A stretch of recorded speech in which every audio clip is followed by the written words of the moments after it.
Hello friends, welcome to TET 2021 की तैयारी के लिए आपके लिए सबसे पहले जो पोर्शन हम कवर करा रहे हैं वो है करंट अफेयर का पोर्शन। और इसमें आपको 4 पार्ट्स दिए जा चुके हैं और आप सभी लोगों ने बहुत अच्छे से उन सभी क्वेश्चंस को जरूर कवर कर लिया होगा। तो आज के पार्ट में आपको मिलेंगे कुछ अन्य बहुत ही इंपॉर्टेंट क्वेश्चन जो कि आपके शिक्षक भर्ती के लिए चुनकर बनाए गए हैं। तो इन क्वेश्चंस को देखिएगा, पूरी व्याख्या के साथ हम लोग एक एक क्वेश्चन को समझेंगे, याद करेंगे। और पुराने क्वेश्चंस अगर आपने ना देखे हो तो चारों पार्ट्स का लिंक नीचे डिस्क्रिप्शन बॉक्स में दिया गया है, वहां पर जाकर के देख सकते हैं। साथ ही साथ दोस्तों आपको बता दें कि इनकी पीडीएफ आपको बिल्कुल फ्री में हमारे टेलीग्राम चैनल पर अपलोड कर दी गई है। वहां पर जाकर के उन पीडीएफ्स को भी आप लोग डाउनलोड कर सकते हैं। चैनल को जरूर सब्सक्राइब कर लीजिएगा। चलिए बढ़ते हम लोग पहले क्वेश्चन की ओर। पहला क्वेश्चन आपके सामने है, हाल ही में किस खिलाड़ी ने बेल्जियम ग्रांड प्रिक्स रेस को जीतकर इस साल की 5वीं ट्रॉफी अपने नाम की? तो दोस्तों ग्रैंड प्रिक्स जो होता है ये आपकी फार्मूला वन रेस होती है, आपने देखा होगा। और ये रेस आपके अलग अलग स्थानों पर की जाती है, उसी के नाम से इसको ग्रैंड प्रिक्स होता है। बेल्जियम में जो रेस हुई थी उसको जीता था लुइस हैमिल्टन ने। इसका आपका सही आंसर यहाँ पर सी नंबर ऑप्शन हो जाएगा। और अगर आपसे पूछा जाए कि ये किस कार कंपनी या कह सकते हैं किसकी तरफ से खेल रहे थे, तो आपका सही आंसर यहाँ पर हो जाएगा दोस्तों मर्सिडीज के ड्राइवर, और ये फर्स्ट पोजीशन पर रहे थे।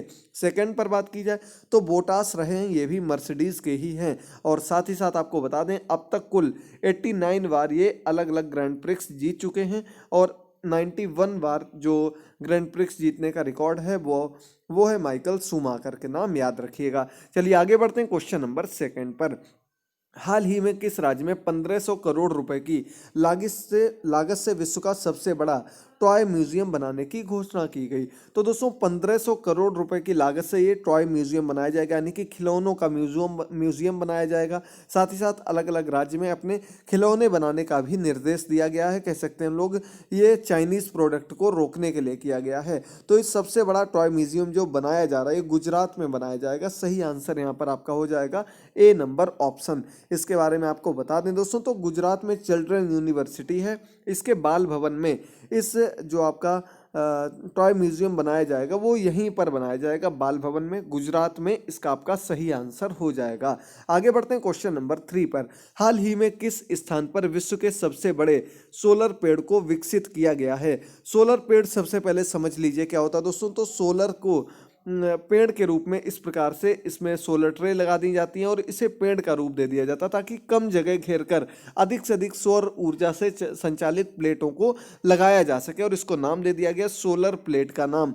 तो किस स्थान पर लगाया गया? तो यहाँ पर आपका सही आंसर हो जाएगा दोस्तों बी नंबर ऑप्शन। पश्चिम बंगाल में जगह है दुर्गापुर, यहीं पर इस सोलर पेड़ को विकसित किया गया। और यह कह सकते हैं हम लोग सरकारी संस्था है CSIR, इसके अंतर्गत CMERI द्वारा विश्व के सबसे बड़े सोलर पेड़ को विकसित किया गया है। इस सौर पेड़ को पश्चिम बंगाल के दुर्गापुर के CSIR CMERI की आवासीय कॉलोनी में विकसित किया गया, स्थापित किया गया है। तो आप लोगों को दो चीज याद रखनी, पश्चिम बंगाल और दुर्गापुर, दोनों में से एक क्वेश्चन बन सकता है। क्वेश्चन नंबर 4, हाल ही में कौन सी 2021 में पहली बार साइकिलिंग शिखर सम्मेलन की मेजबानी करेगा? तो कौन सा देश 2021 में जो पहली साइकिलिंग का शिखर सम्मेलन होने वाला है इसका आयोजन करने वाला है, मेजबानी करने वाला देश है? तो इसका आपका सही आंसर यहाँ पर हो जाएगा ए नंबर ऑप्शन दोस्तों, इंडिया, यानी कि भारत में ही इसको शुरू किया जाएगा। साइकिलिंग का सबसे पहला शिखर सम्मेलन आपका भारत के 3 शहरों में, यानी कि दिल्ली में, मुंबई में और बेंगलोर में आपके 2021 में कराया जाएगा। कोविड-19 के कारण इसे थोड़ा आगे बढ़ा दिया गया था और ये 2021 में कराया जाएगा। जो आपका फेडरेशन ऑफ साइकिलिंग है उसके माध्यम से इसकी जानकारी दी गई। क्वेश्चन नंबर 5, प्रधानमंत्री मुद्रा योजना के तहत महिलाओं को ऋण देने की सूची में सबसे ऊपर कौन सा राज्य है? तो दोस्तों प्रधानमंत्री मुद्रा योजना के बारे में आपको बताया था। इसके अंतर्गत अपना लघु या मध्यम उद्योग करने के लिए, कुटीर उद्योग, सरकार से ऋण ले सकते हैं, सरकार से लोन ले सकते हैं। इसी के अंतर्गत दोस्तों जो सबसे ज़्यादा महिलाओं को लोन दिया गया है वो दिया गया तमिलनाडु में। यहाँ पर आपका सी नंबर ऑप्शन बिल्कुल सही हो जाएगा 5 नंबर क्वेश्चन का, याद रखिएगा। चलिए आगे बढ़ते हैं क्वेश्चन नंबर 6 पर। प्रधानमंत्री नरेंद्र मोदी ने मन की बात कार्यक्रम के दौरान सितंबर 2020 को किस माह के रूप में मनाने की बात की थी? तो दोस्तों मन की बात हर माह नरेंद्र मोदी जी के द्वारा की जाती है और इसमें कुछ नई बातों को रखा जाता है। जब सितंबर में उन्होंने, या कह सकते हैं अगस्त एंड में उन्होंने मन की बात की थी, तो उन्होंने सितंबर 2020 को किस रूप में मनाने के लिए कहा गया था, और ये कहा गया था दोस्तों पोषण माह के रूप में। और इसका आपका सही आंसर यहाँ पर हो जाएगा ए नंबर ऑप्शन। और ये भी कहा गया कि अब से हर वर्ष सितंबर माह को पोषण माह के रूप में मनाया जाएगा। जैसे नवंबर को यातायात माह के रूप में मनाया जाता है, वैसे ही सितंबर को पोषण माह के रूप में मनाया जाएगा। अगला 7 नंबर क्वेश्चन है, वर्ष 2020-21 की किस माह में भारतीय अर्थव्यवस्था में 23.9% का संकुचन हुआ, यानी कि जो भारतीय इकोनॉमी थी, इंडियन इकोनॉमी थी, वो -23% नीचे गिर गई थी। 23% नीचे गिर गई थी, इतना इसमें नुकसान हो गया था कोविड-19 के कारण। और ये आपकी तिमाही थी अप्रैल से जून की, जो कि पहली तिमाही 2020 की थी, उसके अंतर्गत इतना गिराव देखा गया था। हालांकि अब धीरे धीरे शेयर मार्केट कह लें या फिर इकोनॉमी कह लें, पूरी तरह से उठ रही है। जीडीपी के भी पूरी तरह से बढ़ने के आसार हैं और जल्द ही अपनी पुरानी रफ्तार पर फिर से जीडीपी आ जाएगी। आगे बढ़ते हैं क्वेश्चन नंबर 8 पर। हाल ही में किस देश के प्रधानमंत्री ने स्वास्थ्य कारणों के चलते अपने पद से इस्तीफा दे दिया? 1 नंबर का क्वेश्चन यहाँ से आने के बहुत ही ज़्यादा चांस है दोस्तों। स्वास्थ्य कारण यानी कि बीमारी के चलते एक देश के प्रधानमंत्री जिनका नाम है शिंजो आबे, इन्होंने इस्तीफा दे दिया था और ये जापान के प्रधानमंत्री थे। तो वहाँ पर इस्तीफा देने के बाद जो नए प्रधानमंत्री बनाए गए वो देख लीजिए कौन है, और इनका योशिहिदे सुगा नाम है। शिंजो आबे इनके पहले थे, इन्होंने अपने पद से इस्तीफा दे दिया। अब योशिहिदे सुगा वहाँ के प्रधानमंत्री बनाए गए हैं। जापान की हम लोग बात कर रहे थे। क्वेश्चन नंबर 9, हाल ही में किस राज्य विधानसभा में एक प्रस्ताव पारित कर केंद्र सरकार द्वारा प्रस्तुत कृषि अध्यादेशों और प्रस्तावित विद्युत विधेयक 2020 को खारिज कर दिया गया? तो दोस्तों कृषि बिल जो अभी आया है इसकी बात बाद में करेंगे। ये कृषि अध्यादेश पहले आया था और विद्युत संशोधन बिल पास किया गया था केंद्र सरकार के द्वारा। इसे एक राज्य सरकार ने विधानसभा में पूर्ण रूप से खारिज कर दिया था और ये राज्य था पंजाब। यहाँ पर आपका ए नंबर ऑप्शन बिल्कुल सही हो जाएगा। वर्तमान समय में भी हालात बहुत खराब चल रहे हैं। किसानों के द्वारा पूरे देश भर में प्रदर्शन किए जा रहे हैं और उनको जो केंद्र सरकार लाई उसके विरोध में प्रदर्शन किए जा रहे हैं। तो आप लोग इसके बारे में आपको जल्द ही कुछ क्वेश्चंस देंगे, इसके बारे में भी जानकारी देंगे। इंपॉर्टेंट क्वेश्चंस बन सकते हैं। अगला क्वेश्चन, सुप्रीम कोर्ट ने किस वकील द्वारा कोर्ट की अवमानना मामले पर फैसला सुनाते हुए उन पर ₹1 का जुर्माना लगाया? तो दोस्तों कोर्ट की अवमानना यानी कि कोर्ट के विरुद्ध जाने को लेकर एक सुप्रीम कोर्ट के बड़े वकील पर ₹1 का नाम था प्रशांत भूषण। सी नंबर ऑप्शन यहाँ पर बिल्कुल सही हो जाएगा। ₹1 का जुर्माना, और इनको 15 दिन या 1.5 महीने का समय दिया गया था ये इस ₹1 के जुर्माने को भरने के लिए।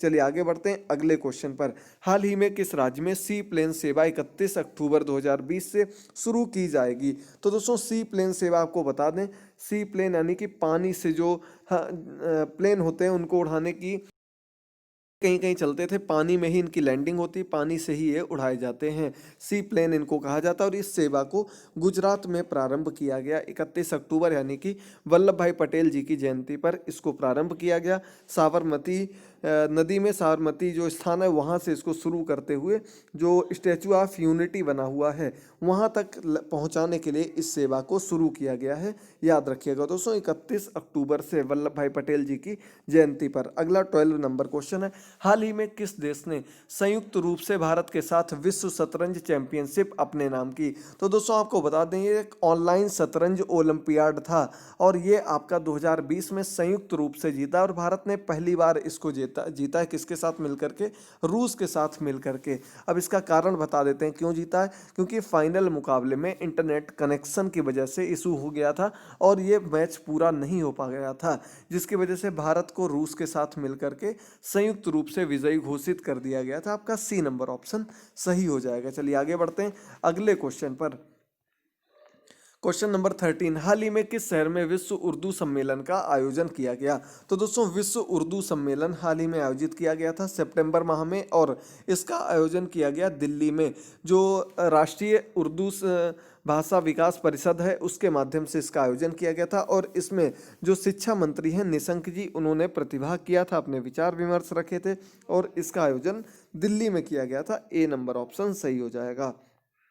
अगला क्वेश्चन 14 नंबर क्वेश्चन, भारत का 51वां अंतर्राष्ट्रीय फिल्म महोत्सव कहाँ आयोजित किया जाएगा? तो दोस्तों 51वां international film fair of India जो आयोजित किया जाएगा ये आपका गोवा में आयोजित किया जाएगा। सी नंबर ऑप्शन सही हो जाएगा। इसके पहले भी इसका आयोजन किया जा चुका है, 51वीं बार इसका आयोजन किया जा रहा है। एशिया का एक बहुत बड़ा फिल्म महोत्सव इसको माना जाता है और इसका जो आयोजन किया जाएगा तो आपको बता दें दोस्तों 2020 में आयोजन नहीं हो पाया है। ये 16 जनवरी 2021 से 24 जनवरी 2021 तक गोवा में आयोजित किया जाएगा। इंपॉर्टेंट क्वेश्चन है और आगे इससे अन्य क्वेश्चंस बनेंगे वो भी आपको बता देंगे।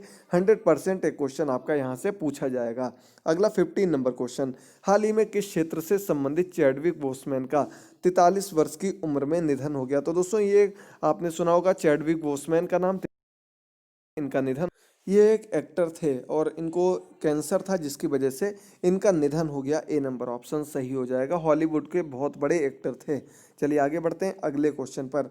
यहाँ पर ऑप्शन ए सही हो जाएगा, करेक्ट कर लीजिएगा। सी नंबर ऑप्शन यहाँ पर गलत दिया गया है। चलिए आगे बढ़ते हैं 16 नंबर क्वेश्चन पर। हाल ही में उत्तर प्रदेश सरकार ने किसे अपना गृह सचिव नियुक्त किया? तो दोस्तों गृह सचिव बदले गए थे अभी पिछले दिनों अगस्त सितंबर में, और जो वर्तमान समय में उत्तर प्रदेश के गृह सचिव हैं इनका नाम है तरुण गाबा। इसके पहले एसके भगत थे जिनके स्थान पर तरुण गाबा को नया गृह सचिव नियुक्त किया गया। चलिए 17 नंबर क्वेश्चन पर बढ़ते हैं। जल्दी से सभी क्वेश्चंस को देखते रहिएगा।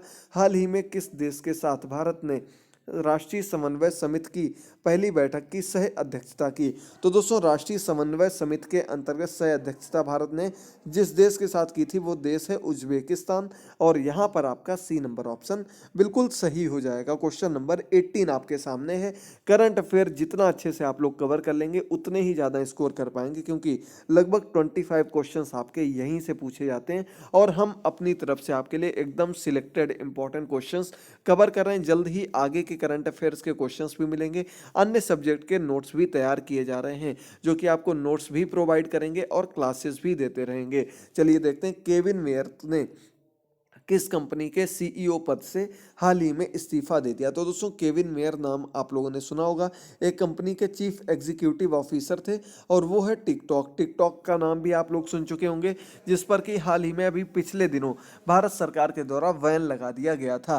तो टिकटॉक जो है ये भारत में बैन है और साथ ही साथ पूरे विश्व में इस पर बहुत ज़्यादा असर पड़ा था, जिसके बाद केविन मेयर ने सीईओ पद से इस्तीफा दे दिया था।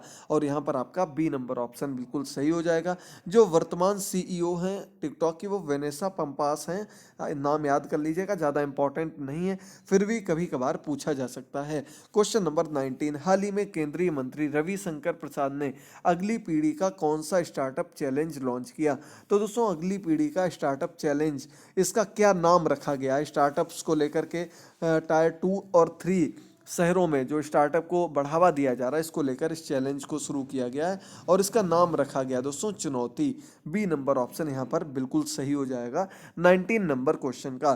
चलिए बढ़ते हैं हम लोग 20 नंबर क्वेश्चन पर। हाल ही में शिक्षा मंत्रालय ने शिक्षा के क्षेत्र में सुधार लाने के करने के प्रयासों को लेकर कितने शिक्षकों को राष्ट्रीय शिक्षक पुरस्कार के लिए नामित किया? तो दोस्तों राष्ट्रीय शिक्षक पुरस्कार दिया जाता है हर वर्ष 5 सितंबर को, केंद्र सरकार के द्वारा ये पुरस्कार दिया जाता है शिक्षक दिवस के अवसर पर। इस बार 47 शिक्षकों को इसके लिए नामित किया गया था और जो कि शिक्षा के क्षेत्र में सुधार कर रहे थे, पूरे देश से अलग अलग जगहों से आए हुए इसमें से शिक्षक थे। इसके अलावा शिक्षक से जुड़ा हुआ एक अवार्ड और है जो आपको आगे किसी और दिन बताएंगे। क्वेश्चन नंबर 21, किस देश के खिलाड़ी निषाद थरंगा ने क्रिकेट के सभी फॉर्मेट से संन्यास लेने की घोषणा की? तो दोस्तों निषाद थरंगा नाम से आप लोगों को पता लग रहा होगा, श्रीलंका के खिलाड़ी हैं और इसका आपका बी नंबर ऑप्शन बिल्कुल सही हो जाएगा। आगे बढ़ते हैं क्वेश्चन नंबर 22 पर। राष्ट्रीय खेल दिवस किस दिन मनाया जाता है? तो दोस्तों राष्ट्रीय खेल दिवस आप लोगों को बताना है, 22 नंबर क्वेश्चन है और आप लोगों को पता होगा मेजर ध्यानचंद्र जी के जन्म दिवस पर राष्ट्रीय खेल दिवस मनाया जाता है और ये आपका 29 अगस्त को मनाया जाता है। यहाँ पर आपका डी नंबर ऑप्शन बिल्कुल सही हो जाएगा। चलिए बढ़ते हैं दोस्तों आज के अगले और अंतिम क्वेश्चन पर। हाल ही में किस देश में मुस्तफा अदीब नए प्रधानमंत्री बनाए गए? तो आपको पता होगा दोस्तों एक बहुत बड़ा विस्फोट हुआ था एक देश में और वहीं पर उस विस्फोट के बाद जो वहाँ की जनता ने विरोध किया था, उसके बाद वहाँ के जो प्रधानमंत्री थे हसन दियाब, उनको अपने पद से इस्तीफा देना पड़ा था। इसका मुस्तफ़ा अदीब को वहाँ का नया प्रधानमंत्री बनाया गया था। यहाँ पर आपका सही आंसर लेबनान हो जाएगा। सी नंबर ऑप्शन बिल्कुल सही हो जाएगा। तो आज के सभी क्वेश्चंस कंप्लीट होते हैं। उम्मीद करते हैं आपको क्लास पसंद आई होगी। अगर आपने पिछले पार्ट्स ना देखे हो तो दोस्तों एक बार जरूर अधिक से अधिक देखकर शेयर कर दीजिएगा। चैनल को सब्सक्राइब करना मत भूलिएगा। उसके पास में लगे बेल आइकन को जरूर प्रेस कर दीजिएगा। इसी तरीके की क्लासेस और फ्री पीडीएफ के लिए टेलीग्राम से भी जरूर जुड़ जाइएगा। थैंक यू दोस्तों, गुड बाय, टेक केयर।